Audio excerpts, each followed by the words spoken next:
وَإِذْ قُلْنَا لِلْمَلَائِكَةِ اسْجُدُوا لِآدَمَ فَسَجَدُوا إِلَّا إِبْلِيسَ أَبَى وَاسْتَكْبَرَ وَكَانَ مِنَ الْكَافِرِينَ۔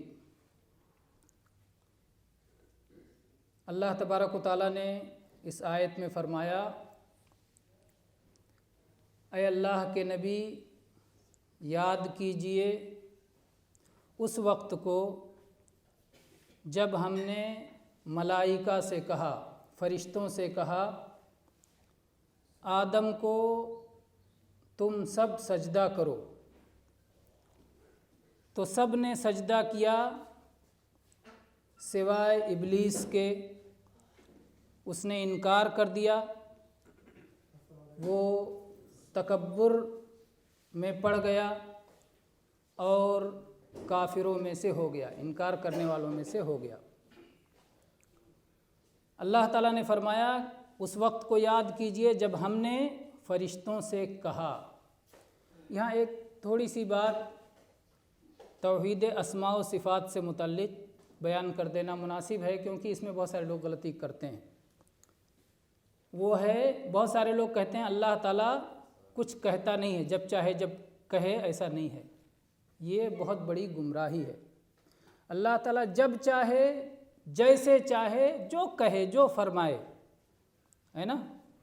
اللہ نے اس وقت یہ کہنا چاہا، کہا، تو اللہ تعالیٰ جب چاہے جو کہے، جیسے کہے، یہ اللہ کی قدرت اور اس کے اختیار میں شامل ہے۔ ان کا شبہہ کیا ہے کہ کہنا اور پھر چپ رہنا، یہ حالت کی تبدیلی ہو گئی، اور جہاں حالت تبدیل ہوتی ہے پھر اس کو فنا ہو جاتا ہے، ہونا رہتا ہے۔ جیسے انسان کبھی بولا، کبھی چپ رہا، کبھی بیٹھا، کبھی چلا، تو اس کو کہتے ہیں حوادث، یعنی اس میں تبدیلی ہوتی رہتی ہے۔ تو جس کے اندر تبدیلی ہو ایک دن اسے مر جانا پڑتا ہے۔ اس لیے اللہ تعالیٰ کے ہاں کہتے ہیں کوئی تبدیلی نہیں ہوتی، سب کے سب اس کے پاس ایک جیسا ہے، قدیم ہے۔ یہ کیا ہے؟ یہ بلا وجہ کا شیطانی شبہ ہے۔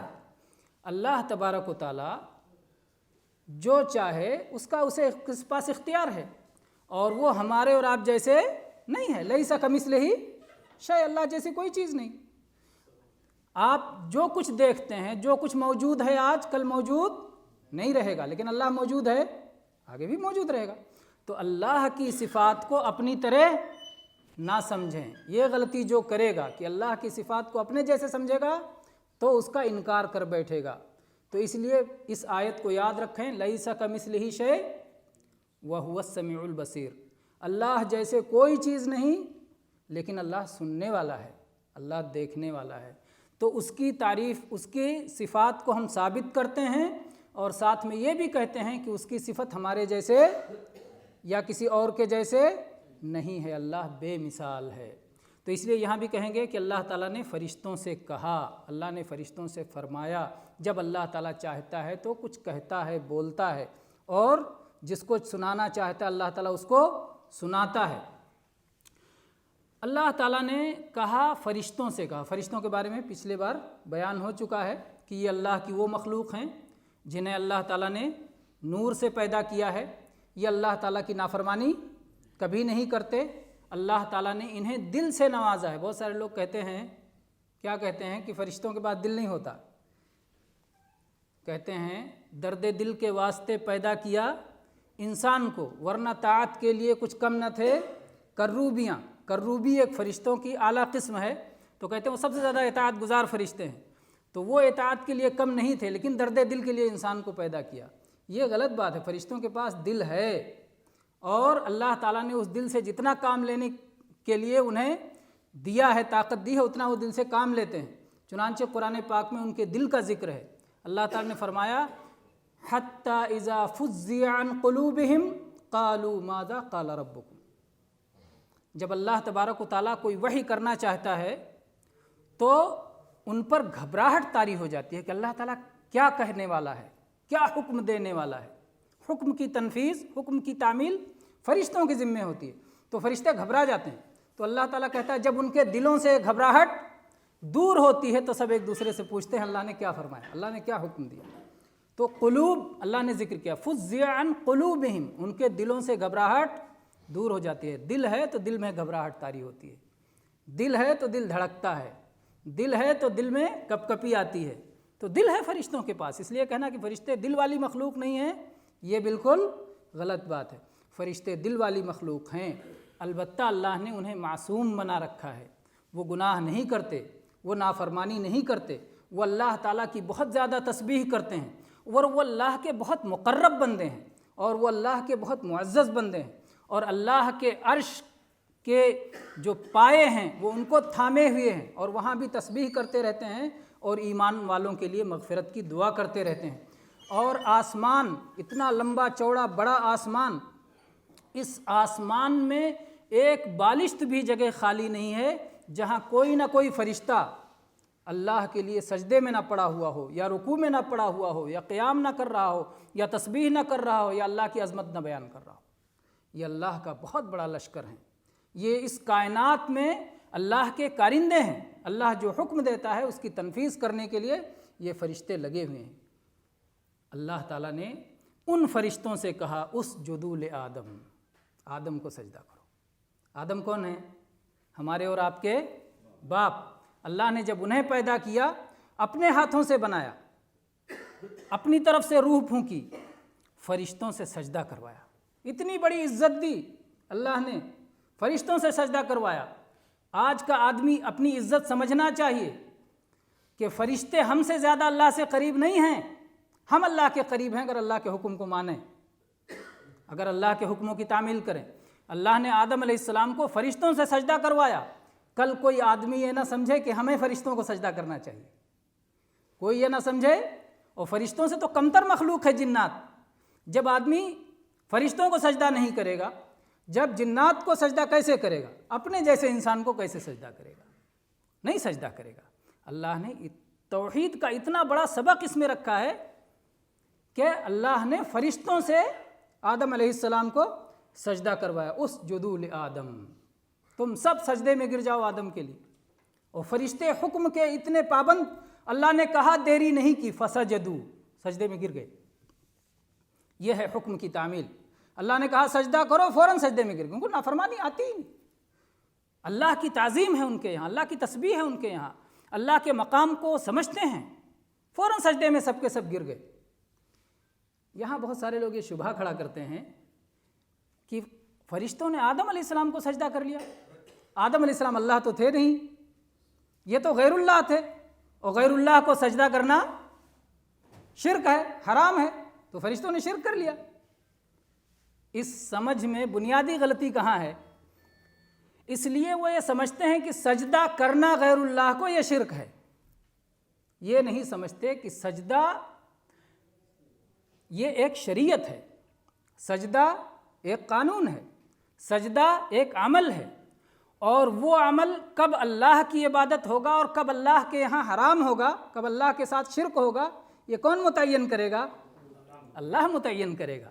اللہ تعالیٰ جہاں کہے گا سجدہ کرو، اگر آپ نے حکم مان لیا تو آپ موحد ہیں، اللہ کی عبادت کر رہے ہیں، اور اللہ تعالیٰ کہے سجدہ مت کرو اور آپ نے کر لیا تو آپ مشرک ہیں، اللہ کے نافرمان ہیں، حرام کام کر رہے ہیں۔ یہ باریک چھوٹا سا نقطہ ہے، کوئی بہت بڑی بات نہیں ہے، کوئی بہت موٹی بات نہیں ہے جو نہ سمجھ میں آئے۔ سجدہ ایک قانون ہے، سجدہ ایک نظام ہے، سجدہ ایک عمل ہے، سجدہ ایک شریعت ہے۔ اللہ کے حکم کے مطابق آپ کریں، اللہ کی عبادت ہے۔ اللہ نے کہا آدم کو سجدہ کرو تو سجدہ ہو رہا تھا آدم کو، عبادت ہو رہی تھی اللہ کی، سجدہ ہو رہا تھا آدم علیہ السلام کو اور عبادت ہو رہی تھی اللہ کی۔ بہت سارے لوگ کہتے ہیں کہ نہیں آدم علیہ السلام تو خالی قبلہ تھے، سجدہ اللہ کو کیا جا رہا تھا۔ نہیں، خالی قبلہ نہیں تھے، مسجود تھے۔ ہم لوگ جب صلاح پڑھتے ہیں تو قبلہ کی طرف منہ کر کے پڑھتے ہیں، کعبہ کی طرف منہ کر کے پڑھتے ہیں، لیکن ہمارا سجدہ کعبہ کو ہوتا ہے اللہ کو ہوتا ہے؟ اللہ کو ہوتا ہے۔ آدم علیہ السلام قبلہ نہیں تھے، آدم علیہ السلام مسجود تھے، ان کو سجدہ کیا جا رہا تھا۔ یہ کہنا کہ قبلہ تھے یہ فکری غلطی ہے، یہ عقیدے کی غلطی ہے۔ آدم علیہ السلام کا مقام کعبہ سے بھی بڑا ہے، ایمان والوں کا مقام کعبہ سے بڑا ہے۔ وہ نہیں سمجھتے، آدم علیہ السلام کا مقام گرا دیا، بہت بڑا مقام ہے۔ اللہ نے اپنے فرشتوں سے سجدہ کروایا۔ دو حدیثوں میں ذکر ہے چار خصوصیات کا۔ ایک تو حدیث شفاعت کہ ساری کائنات کے لوگ جائیں گے آدم علیہ السلام کے پاس اور کہیں گے آدم آج اللہ تعالیٰ بہت غصے میں ہے، آج سفارش کیجیے آپ جلدی حساب و کتاب ہو جائے۔ آپ تو وہ ہیں کہ اللہ نے آپ کو اپنے ہاتھوں سے بنایا، آپ تو وہ ہیں کہ اللہ نے آپ کے اندر اپنی روح پھونکی، آپ تو وہ ہیں کہ اللہ تعالیٰ نے آپ کو فرشتوں سے سجدہ کروایا۔ یہی بات جب موسیٰ علیہ السلام ملتے ہیں، اس حدیث میں بھی ان چاروں باتوں کا ذکر ہے۔ موسیٰ علیہ السلام کو اللہ تعالیٰ، موسیٰ علیہ السلام سے اللہ تعالیٰ سے کہتے ہیں موسیٰ علیہ السلام کہ یا اللہ آدم علیہ السلام سے میری ملاقات کروا دے۔ اللہ تعالیٰ ملاقات کرواتے ہیں تو آدم علیہ السلام کہتے ہیں آدم آپ تو وہ ہیں کہ اللہ تعالیٰ نے آپ کو اپنے ہاتھوں سے بنایا، آپ کے اندر اپنی روح پھونکی اور آپ کو فرشتوں سے سجدہ کروایا اور آپ کو اپنی جنت میں رکھا، اور پھر آپ نے کیا کیا؟ جنت کا ایک پھل کھا لیا، ہم سب کو دنیا میں آنا پڑا آپ کی وجہ سے۔ آدم علیہ السلام نے کیا کہا؟ آپ موسیٰ ہیں، اللہ نے آپ کو توریت دی ہے، توریت جسے اللہ نے اپنے ہاتھوں سے لکھا ہے، جس کی تختیاں آپ کو ڈائریکٹ دی تھیں لکھی ہوئی، اور اس کے بعد آپ نے توریت میں پڑھا ہوگا کہ اس میں میرے پیدا ہونے سے 50,000 سال پہلے توریت لکھی گئی، اس میں لکھا ہوا ہے کہ آدم نے نافرمانی کی، ان کو جنت سے نکال دیا گیا۔ ایک چیز جو میری تقدیر میں لکھی تھی آپ اس پہ میرے اوپر ملامت کر رہے ہیں، میں کیسے نہیں کرتا؟ اللہ نے تو میری تقدیر میں لکھی تھی۔ جب کوئی عمل ہو جائے تو اس کے بعد اس عمل پہ ملامت نہیں کیا جا سکتا، لیکن جس شخص سے ہو جائے وہ غلطی، وہ توبہ کرے گا، وہ یہ نہیں کہے گا کہ میری تقدیر میں تھا اس لیے میں توبہ نہیں کروں گا، کیونکہ توبہ کرنا یا نہ کرنا یہ آگے کا عمل ہے۔ گناہ ہو گیا، آگے آپ کو کیا کرنا ہے؟ اللہ کے حکم پہ چلنا ہے۔ اللہ کا حکم یہ ہے کہ گناہ ہوا تو توبہ کرو، تو تقدیر پہ ایمان بھی رکھنا ہے اور حکم پہ عمل بھی کرنا ہے۔ بہرحال کہنا یہ ہے کہ یہاں اللہ تعالیٰ نے فرشتوں سے کہا کہ اے فرشتوں آدم کو سجدہ کرو۔ کچھ لوگ کہتے ہیں سجدہ تعظیمی تھا، عبادت کا سجدہ نہیں تھا، کچھ کہتے ہیں نہیں سجدے عبادت تھا، اور کچھ کہتے ہیں یہ سجدے میں آدم علیہ السلام قبلہ تھے۔ تین باتیں کہتے ہیں، اس میں صحیح بات کیا ہے؟ یہ سجدہ عبادت کا سجدہ تھا، لیکن عبادت کس کی تھی؟ اللہ کی۔ یہ سجدہ تعظیم کا بھی سجدہ تھا، لیکن تعظیم کس کی تھی؟ آدم علیہ السلام۔ آدم علیہ السلام کی تعظیم تھی اور اللہ کی عبادت تھی، تو سجدہ بیک وقت تعظیمی بھی تھا اور عبادت کا بھی تھا۔ اللہ کی عبادت کا تھا کیونکہ اللہ کے حکم سے تھا، اور تعظیم کے آدم علیہ السلام کی تعظیم کے لیے تھا کیونکہ اللہ تعالیٰ تعظیم کروانا چاہتا تھا، تو ان کی تعظیم کا اور ان کی فضیلت کا اظہار بھی تھا۔ تو دونوں چیزیں اس کے اندر جمع ہیں اور دونوں میں کوئی اختلاف نہیں ہے۔ اسی پر ایک اپنی بات یاد آ گئی، اس کو بھی اس میں ذکر کر دیں۔ ہماری ایک جگہ بحث چل رہی تھی کچھ لوگوں سے، تو بحث کے دوران میں لکھ کر دیتا تھا کہ یہ فلاں بات اس طرح ہے اور اس کی دلیل قرآن مجید کی فلاں آیت ہے۔ اس طرف سے اس شخص نے لکھ کے بھیجا کہ آپ بار بار قرآن کی دلیل دیتے ہیں، فلاں آیت دلیل ہے، فلاں آیت دلیل ہے۔ آپ کو معلوم ہونا چاہیے کہ قرآن کی ساری آیتیں دلیل نہیں ہیں کہ آپ سب جو چاہتے ہیں لکھ کے بھیج دیتے ہیں قرآن میں ہے۔ قرآن میں ہے تو کیا ہوا؟ قرآن کی ہر آیت دلیل نہیں ہے۔ میں نے کہا اللہ کے بندے، قرآن کی ہر آیت دلیل نہیں ہے تو آپ کے پاس پیمانہ کیا ہے، معیار کیا ہے، ترازو کیا ہے؟ کیسے مانیں گے کہ آیت دلیل ہے آیت دلیل نہیں ہے؟ تو اس شخص نے ادھر سے جواب لکھا، کہا کہ قرآن پاک میں اللہ نے فرمایا ہے فرشتوں سے کہ آدم کو سجدہ کرو۔ اب آپ جیسا کوئی شخص آئے اور کہے کہ قرآن پاک کی آیت ہے کہ اللہ نے فرشتوں کو حکم دیا ہے کہ آدم کو سجدہ کرو، اس لیے آدمی کو سجدہ کرنا چاہیے، یا پھر آدم علیہ السلام نبی تھے اس لیے نبیوں کو سجدہ کرنا چاہیے، کیونکہ نبی کو سجدہ کرنا فرشتے کی سنت ہے، تو یہ آیت تو دلیل نہیں ہوئی۔ آپ کہیں گے نہیں یہ آیت دلیل نہیں ہے، تو اس آیت کے دلیل نہ ہونے کے سلسلے میں آپ کے پاس جو معیار اور پیمانہ ہے وہی ہماری طرف سے سمجھ لیجئے۔ اس نے اٹھا کے میرے اوپر ہی سوال کو ڈال دیا کہ اس آیت کے دلیل نہ ہونے کے لیے آپ کے پاس جو معیار اور پیمانہ ہے وہی ہماری طرف سے سمجھ لیجئے۔ ہم نے کہا، بہت غور و فکر کیا کہ کس طرح سے اس نے الجھایا ہے، اور اللہ تعالیٰ کی مدد آئی، اور اللہ کی مدد سے اس کا جواب بالکل واضح طور پہ ظاہر ہوا۔ تو ہم نے اس کو جواب دیا کہ کون کہتا ہے کہ آیت دلیل نہیں ہے؟ یہ آیت دلیل ہے، لیکن ایک خاص مسئلے پر دلیل نہیں ہے۔ یہ آیت دلیل ہے کہ فرشتوں نے آدم علیہ السلام کو سجدہ کیا، اس پر دلیل ہے۔ یہ آیت دلیل ہے کہ آدم علیہ السلام مسجود ملائکہ ہیں۔ یہ آیت دلیل ہے کہ انسان کو اللہ تعالیٰ نے عظمت دی ہے فرشتوں کو سجدہ کرا کے۔ یہ سب باتوں پر دلیل ہے، لیکن اس بات پر دلیل نہیں ہے کہ آج ہم کسی کو سجدہ کر سکتے ہیں۔ کیوں دلیل نہیں ہے؟ اس لیے دلیل نہیں ہے کیونکہ رکاوٹ موجود ہے، رکاوٹ موجود ہے، مانع موجود ہے۔ وہ کیا ہے؟ وہ یہ ہے کہ اللہ کے نبی کریم صلی اللہ علیہ وسلم نے فرمایا ہے لو كنت آمرا احدا ان يسجد لاحد لامرت المرأة ان تسجد لزوجها، اگر میں کسی کو حکم دیتا کہ کسی کا سجدہ کرے تو بیوی کو حکم دیتا کہ شوہر کو سجدہ کرے، کیونکہ اس کا حق بہت بڑا ہے۔ لیکن بیوی کو بھی اس بات کی اجازت نہیں ہے کہ اپنے شوہر کا سجدہ کرے۔ اتنا بڑا حق ہونے کے باوجود بیوی کبھی بھی شوہر سے بے نیاز نہیں ہو سکتی۔ شوہر اس کی ایسی ضرورت ہے جس ضرورت سے وہ سوچے کہ مستغنی ہو جائے، بے نیاز ہو جائے، تو ایسا نہیں ہو سکتا ہے۔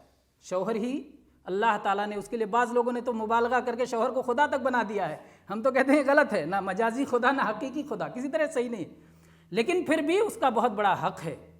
لیکن اس کو بھی سجدہ کرنے کی اجازت نہیں تو دوسروں کو بھی سجدہ کرنے کی اجازت نہیں۔ تو یہ حدیث رکاوٹ ہے، اس دلیل، اس آیت کو اس مسئلے میں دلیل بنانے سے یہ حدیث رکاوٹ ہے۔ اگر یہ حدیث رکاوٹ نہ ہوتی تو اس مسئلے پہ بھی آیت دلیل بن جاتی۔ اسی طرح سے قرآن پاک کی وہ آیت بھی رکاوٹ ہے۔ اللہ تعالیٰ نے کیا فرمایا؟ لا تسجدوا للشمس ولا للقمر واسجدوا للہ الذی خلقہن، نہ سجدہ کرو سورج کو اور نہ ہی سجدہ کرو چاند کو، بلکہ کس کو سجدہ کرو؟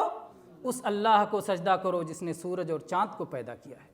اللہ کے سوا کسی مخلوق کے لیے سجدہ کرنا روا نہیں، جائز نہیں، مباح نہیں، حرام ہے۔ تو اللہ نے اس آیت میں روکا ہے، اس لیے ہمارے لیے جائز نہیں ہے۔ تو یہ کہنا کہ قرآن کی آیت دلیل نہیں ہے، بات غلط ہے۔ قرآن کی ہر آیت دلیل ہے، لیکن کسی خاص مسئلے پر دلیل نہیں بنے گی اس لیے کہ اس کے لیے رکاوٹ ہے۔ اگر رکاوٹ نہ ہو تو دلیل ہے، رکاوٹ ہے اس لیے دلیل نہیں، تو مسئلہ کلیئر ہو گیا۔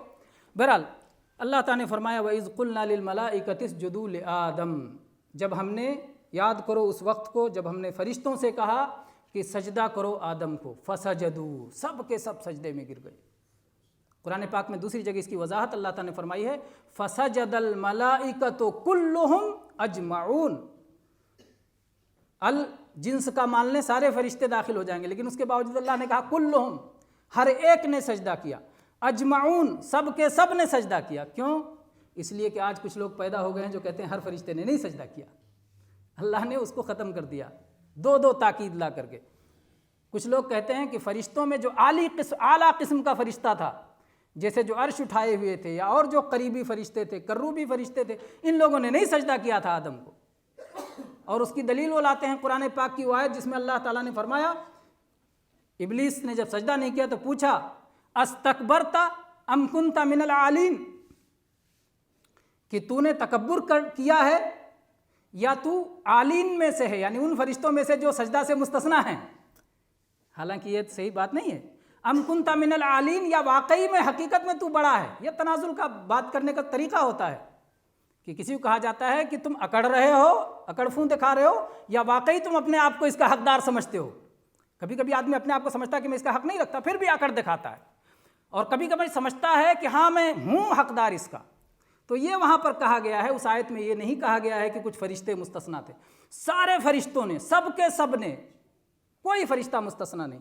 فسجد الملائکۃ کلہم اجمعون، تمام فرشتوں نے آدم علیہ السلام کو سجدہ کیا، اس لیے یہ بات بھی صحیح نہیں ہے۔